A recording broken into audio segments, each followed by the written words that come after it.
একটা গ্লাসের অর্ধেক খালি নাকি অর্ধেকটা পূর্ণ, নেইমারের ক্যারিয়ারটা আপনার কাছে কি রকম সেটা নির্ভর করে কিভাবে আপনি দেখেন তাকে।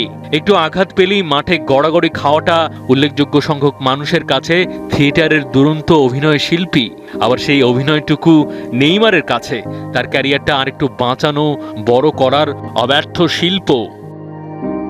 সর্বকালের সেরাদের একজন হবার জন্য শুধু ফুটবল পায়ে দক্ষতা যথেষ্ট নয়, সৃষ্টিকর্তা প্রদত্ত ঐশ্বরিক দৈহিক গঠনও প্রয়োজন, যাতে করে খেলা যায় লাগাতার ক্লান্তিহীন। ভরপুর স্কিল থাকলেও কখনোই ছিল না সেরকম গড গিফটেড ফিজিক্যাল স্ট্রাকচার। কাজেই মাত্র ৩১ বছর বয়সে ফুটবল ক্যারিয়ারের অন্তিম মুহূর্তের ভাবনা, ইউরোপিয়ান ফুটবলের সোনালী আলো থেকে স্বেচ্ছা নির্বাসন, বয়স্ক অনেকের মতো টাকার পেছনে ছুটতে বাধ্য সৌদি প্রো লিগে ২০২৩-এ নেইমার যে প্রায়শই চোটের সাথে অভিনয়ের সংযোগ ঘটান, সেটার অকাট্য সত্যতা পাওয়া যায় আল হিলাল চ্যাপ্টারেও। নতুন করে পাওয়া ইনজুরিতে তো গেল প্রায় ১ বছর ফুটবলের সবুজ ভুগছে নেইমার শূন্য মধ্য দুপুরের বিষণ্ণতায়।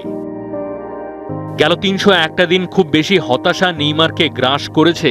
এতটা হীনমন্যতায় নাকি ভোগেননি আগে কখনো। নতুন দেওয়া এক ইন্টারভিউতে বলছেন, ইনজুরিতে পড়ার পর অনেকগুলো দিন গেছে আমার খুবই কঠিন।